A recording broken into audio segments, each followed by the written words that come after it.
Well, howdy friends, Brian Flechsig of Mad River Outfitters and the Midwest Fly Fishing Schools, and welcome back to another fly tying tutorial here at Mad River Outfitters YouTube channel.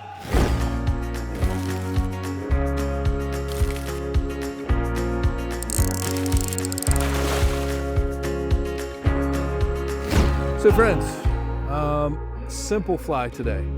It's not going to take any time at all. And I'm almost embarrassed that we're going to show you how to tie yet another variation of an egg pattern. But this is kind of a new material and I think you're really going to dig it. So, eggs. I use a lot of egg patterns. I use egg patterns for trout. I use egg patterns for steelhead. When I do go salmon fishing, I'll use egg patterns. But I tie a lot of different versions of egg patterns, and I've got a couple of different boxes. That's my large, that would be for your salmon, steelhead, high, dirty water, and then I've got the small box, that's going to be the smaller eggs. This would be more for low clear water and for trout fishing. I've even been known to use an egg pattern every now and then for carp. But recently I've kind of been on a jig kick, which you can see right here. And, I'm really digging tying jigs. I'm really digging using jigs. I must admit, I'm not a Euro guy. Maybe not yet. I'm hoping to go to Germany, which is where my family's from. So maybe I'll become a Euro guy before it's all over. But I use jigs a lot as my point fly on a dropper rig. And they just work great for point flies. And then I trail usually a soft hackle or even a worm, sandworm worm behind. But a very common rig for both trout and for steelhead is to have an egg pattern and then a nymph trailing behind it. And these jig style flies just work great for this. It's fantastic. With this new Fulling Mill Easy Egg Yarn, man, you're not gonna believe how easy this is. They named that product really well. So I'm going to get ready. Let me put on my fly tying costume. And then my hook, I'm using an Umpqua Comp-Jig. I'm assuming that stands for competition. And are you ready for this? Get your pencil. U650BL-BN. That's U650BL-BN. Do I hear bingo? I tie two sizes of this. I tie a size 12 larger, and then I tie a size 14 smaller. I know, I'm a really exciting guy. So we're going to tie the larger of the two, and then you're going to have to imagine tying the smaller of the two. So the first thing I'm going to do is put that the bead on the hook. I really dig these Dr. Slick bead tweezers, especially in my middle-aged years, which are now here and upon me. And that slides it right on the hook, nice and easy. So the Dr. Slick bead tweezers, and then I insert the hook in the vise. As many of you know, I'm not a thread guy. I'm using Ultra Thread 70 denier. You're never going to see the thread on this fly, so it's not a big deal. So I'll start the thread right behind the bead, and then I'll wrap back. Since these are barbless hooks, you're not going to be able to wrap back to the barb. I'll pretty much just wrap back to the point of this hook. I'm just trying to fill up this space here. In fact, I'm going to use that guy. We'll talk about this in a couple of minutes. I'm really digging tying with that thing. So I forgot to mention I have a Hanak, also competition tungsten bead. This is the 3.5 millimeter. You can use any color you want. I use gold. But those are the special Hanak competition tungsten beads, which are designed for jig hooks. And then I'll just grab off a scientific amount of a hunk of the Easy Egg Yarn from Fulling Mill. And then from where my thread is hanging, to just behind the bead, I'm just gonna slap this on there. Just like you slap a piece of salami on a sandwich, slap it on there. Bam, there you go. Bam. We're stealing that from Emerald. No, that's my thing. Bam. There's some, no, go somewhere else. Next door.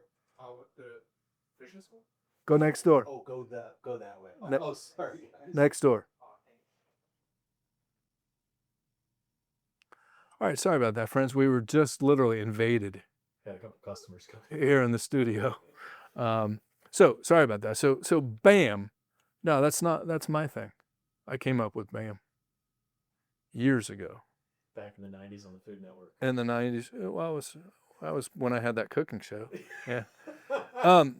So anyhow, bam, there it is. I just slap it on there and wrap it. Now I've wrapped my thread, and that gives you a little additional bulk for the base to tie over top of. And then check this out, friends. You're just going to wrap this easy egg yarn. And then what I do is when I make a wrap, then I kind of stroke the fibers back, kind of tease them back so you're not wrapping over top. And I go 1, 2, 3, maybe 4. And then I'm going to put one right over top in the middle. Just give it some extra bulk. Remember, this is the big version of the egg. And then I'll go in front of that whole bunch right behind the bead and maybe get an additional 2 wraps right behind the bead. And then I'm going to take holding it with my right hand, take my thread and throw the thread over. Again, I always do 3 times to secure it. And then I'm going to come in with my scissors and just trim the excess. When I'm really in a groove and I'm tying a bunch of these, I'll usually get my proportions a little bit better and I won't waste that much, just so you know. And then I'm just going to take a bunch of wraps right behind the bead to secure that in there. And then as I do with most bead head flies, I just go ahead and finish that with my fingers. And we'll go once. Huh? That's it. No. We don't want that thread to break. And then we'll throw another whip finish in there. 1, 2, 3. Right behind the bead, making sure I'm not trapping down too many materials. Slide it right down. And remember, always seat your knots. Any knot needs to be seated, whether you're tying a fly on, whether you're tippet or you're tying a leader. Seat that knot really well. And then I take my loon easy cutter and I can get right up in next to that head with this thing. I really love this thing. And then I take just a little teaser. I make these things. This is a popsicle stick that I buy at the craft store with a little bit of the male Velcro on there, and just tease it out a little bit. Sometimes you'll have some kind of strays, some maybe longer fibers. This one worked out pretty well. If you want to take a dab of head cement and throw it on your thread wraps, I usually don't do that. If you get 2 whip finishes in there, and then like I said, maybe I'll come in, give it a little bit of shape, but really you don't really have to that much. Just comb it out. And just as the product describes, there's an easy egg tied on a jig hook with a tungsten bead. Makes a really great point fly, especially dragging a nymph or a soft tackle behind it. So when I do the size 14s, I drop down to a 3.0 bead. This was the 3.5 on the size 12.